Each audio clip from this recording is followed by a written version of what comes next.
Okay, next question. How do we get access to the Tuesday webinars? Oh, that's a great question. I'm just going to take you up to our website and show you that. If I go up to our CADsoft website, you'll see, and if it's pulling up here awfully slow on me, under our training pull down, you'll see e-learning. So up on the CADsoft website, under training, you'll see a subheading there called e-learning. And in there will be a list of all the 2 o'clock Tuesday webinars that I put on every week. This week we had one on walls, how to draw walls in 5 different ways, edit the properties of walls, change multiple walls at the same time.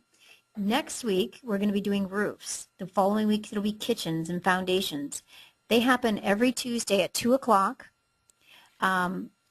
Eastern Standard Time, and those are included free with anyone that has the current version. So as long as you're on the current version of CADsoft Envisioneer, you can just register for those webinars, and they're absolutely free. Technical support in North America is free of charge with anyone on the current version, and that's a 1-800 technical support line. If you've called into our center before, it's a friendly bunch there. And if you haven't, make sure you do. That's what they're paid to do and paid to be in the office for. So take advantage of that service. Instead of trying to learn a new tool and getting frustrated in how to do something, they can quickly give you an answer. If you think you've got a question that might be just too silly to ask, they've heard it a million times. They've got a quick answer for you, and they can get you right back on the road to designing again. So take advantage of these 2 o'clock Tuesday webinars. They're quite good. It's the same type of format that we have right now. We do a little presentation, and then we answer a lot of questions afterwards from builders all over asking questions. So make sure you do look at those topics and register for the ones that are important to you. Okay, the next question is, can you import 2020 cabinet designs into Envisioneer?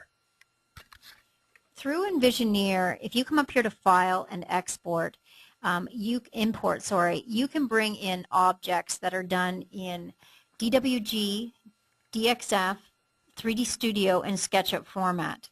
Within 2020, you can export as a DWG, and so we can bring in their cabinets so far as a DWG. Now we're working on a link. We've got our side done so that you can export out into 2020, and further work's being done there and will be released in the future that says they can bring their work back inside of Envisioneer as well.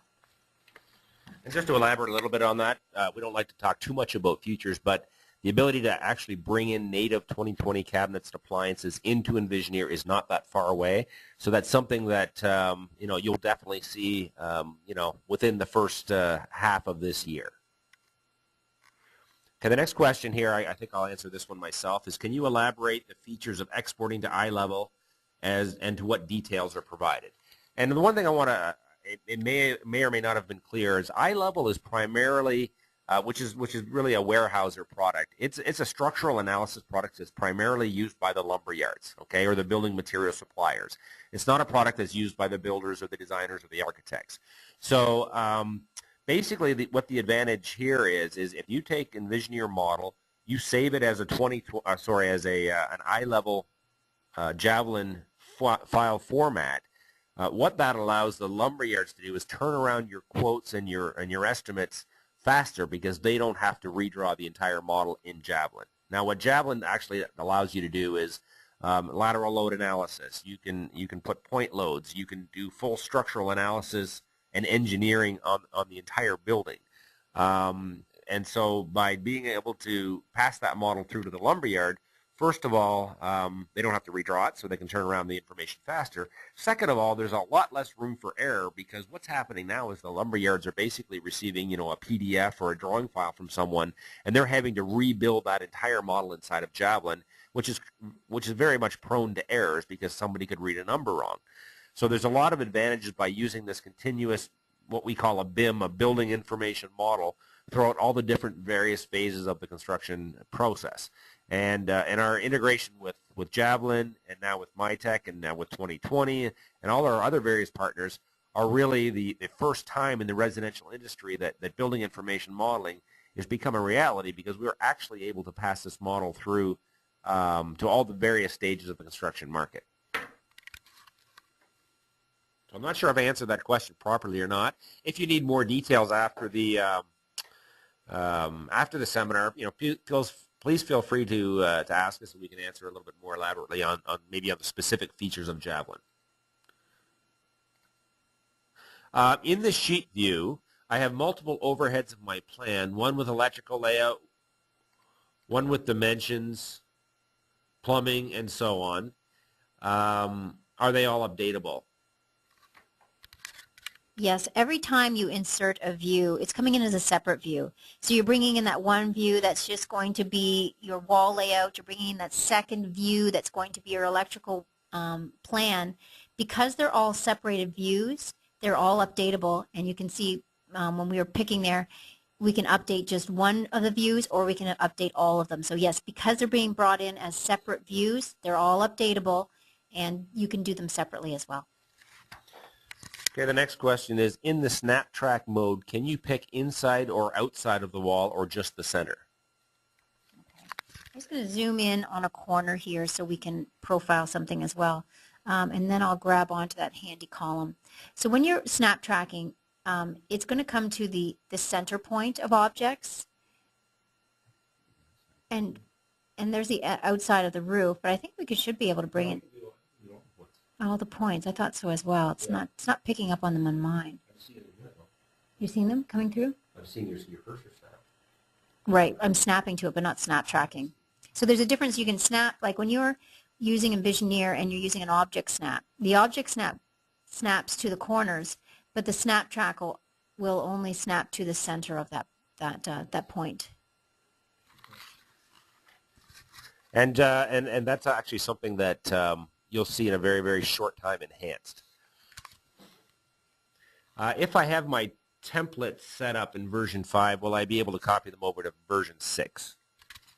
Absolutely. Any drawings that you've started, and a template is simply just a drawing.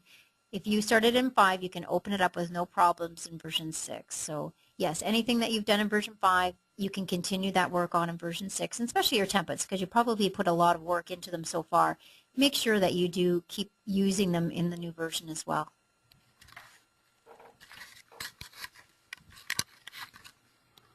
Okay. Does the quote generator export to UDA? I think I'll answer that one. The quote generator right now doesn't have a native template directly to UDA. As you probably know, our quantity project estimate actually has a native link to UDA, as well as a lot of the other partners that we support. If that's something that's important, though, we could probably very, very easily be able to use the quote generator to also export that to UDA. So if that's whoever asked that question, if that's something that's really important to you, it's probably something that can be done in a very, very short amount of time.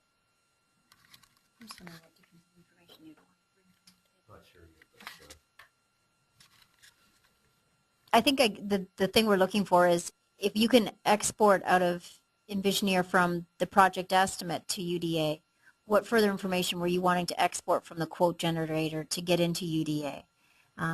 This is probably the information you want to send out anyway, but if there's information that we're missing here, that why you'd want to send it out from the quote generator instead of here, let us know.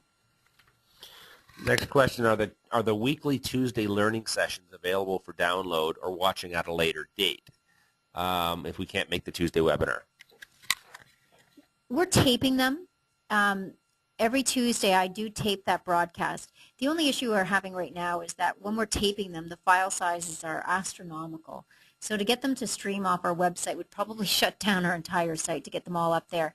We're looking at ways to condense that file, but every time we've tried to make it a smaller file size, it just takes away the quality, and I start to sound like a chipmunk. So we're going to be working on ways to reduce that file size, and we've been having discussions with GoToMeeting, who we use to tape and do these broadcasts with, to see how we can get into a more reasonable